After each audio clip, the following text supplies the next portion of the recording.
আমার সাথে কারো দ্বন্দ্ব নেই, আর আমি জীবনেও নোবেল প্রাইজের জন্য আমার কোনো আকাঙ্ক্ষাও নাই, কারণ আমার লবিস্ট রাখার মতো টাকাও নেই, পয়সাও নেই, আর আমি কখনো এটা চাইনি। হ্যাঁ, অর্থনীতি নিয়ে কাজ করলেন ব্যাংকের একজন এমডি, সে যখন একটা নোবেল প্রাইজ পায় তার সাথে আমি কন্টেস্ট করতে যাব কেন?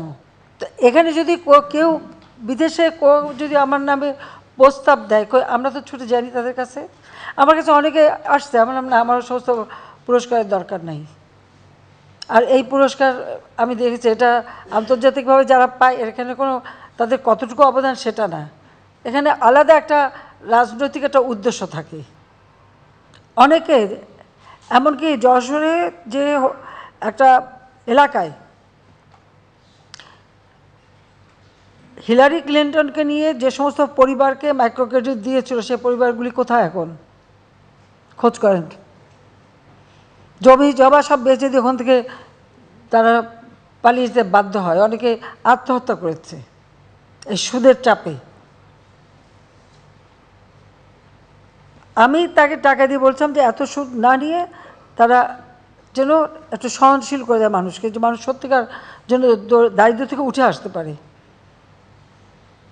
এতই যদি করে থাকে যে দারিদ্র বিমোচন হলো না কেন বাংলাদেশে? দারিদ্র বিমোচন করলাম তো আমি। আজকে 41.6 থেকে নামিয়ে আমি 18.7 নামিয়ে এনেছি এই মাত্র এই 15 বছরে। সে ক্রেডিটও নেয়, সেটাও কেউ কোনো এরকম আপনার আন্তর্জাতিক সংস্থা লিখে ফেলে এটা ওই গ্রামীণ ব্যাংক ব্র্যাক অমক সমক করে ফেলেছে। তো আমার প্রশ্ন যে আওয়ামী লীগ শেখ হাসিনা ক্ষমতা আসার আগে কত দারিদ্র্যের হার ছিল, আর শেখ হাসিনা আসার পরে কত কমেছে, সেটা একটু হিসাব করে বলুক না। মাথাপিছু আয় কত ছিল, এখন কত বেড়েছে? গৃহহীন ভূমিহীন মানুষের সংখ্যা কত ছিল আর এখন কত কমেছে, সেটা লিখুক।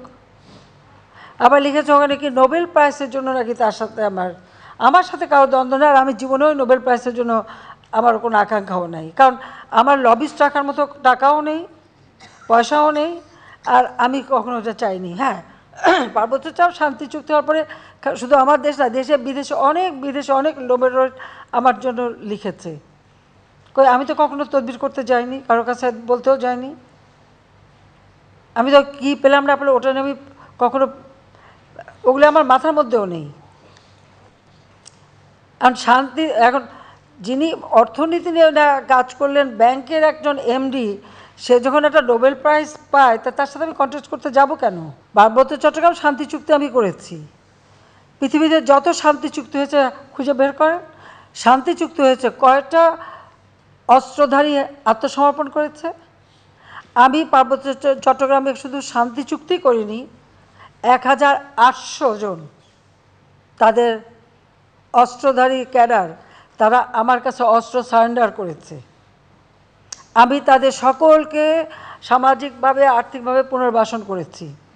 64,000 শরণার্থী ছিল ভারতে, আমি সকলকে ফিরিয়ে এনেছি, তাদেরকে আমি প্রতিষ্ঠিত করেছি। পার্বত্য চট্টগ্রামে শান্তি প্রতিষ্ঠা করার ফলে আজকে সেখানে ব্যাপক উন্নয়ন হয়েছে। এর আগে কী অবস্থা ছিল? শেখ হাসিনা ক্ষমতা আসার আগে পার্বত্য চট্টগ্রামে কতজন যেতে পারতেন? তো এখানে যদি কেউ বিদেশে যদি আমার নামে প্রস্তাব দেয়, আমরা তো ছুটে যাইনি তাদের কাছে। আমার কাছে অনেকে আসছে, আমার নাম না, আমার সমস্ত পুরস্কারের দরকার নাই। আর এই পুরস্কার আমি দেখেছি এটা আন্তর্জাতিকভাবে যারা পায়, এখানে কোনো তাদের কতটুকু অবদান সেটা না, এখানে আলাদা একটা রাজনৈতিক একটা উদ্দেশ্য থাকে। কাজে ওর মধ্যে আমার কোনো আকাঙ্ক্ষা নেই। আর বলে দিল যে ওটা নিয়ে নাকি আমি ওনাকে মানে জেলাসি বা ওনার উপরে মামলা করছে তার লেবাররা, এবং প্রত্যেক এলাকায় লেবাররা যখন তাদের দাবি পেশ করেছে, দাবি পেশ করার সাথে সাথে তাদের প্রমোশন চেয়েছে, তাদেরকে স্যাক করে দিয়েছে, সবাই মামলা করেছে। আমি তো জানতামও না যে এটা, এবং লেবার কোর্টের মামলা শাস্তি পেয়েছে। তো লেবারদের কি কোনো অধিকার নাই? যারা এত লেবার নিয়ে কথা বলে, মানবাধিকারের কথা বলে, এত কিছু বলে, তারা কোথায় এখন? তারা চুপ কেন?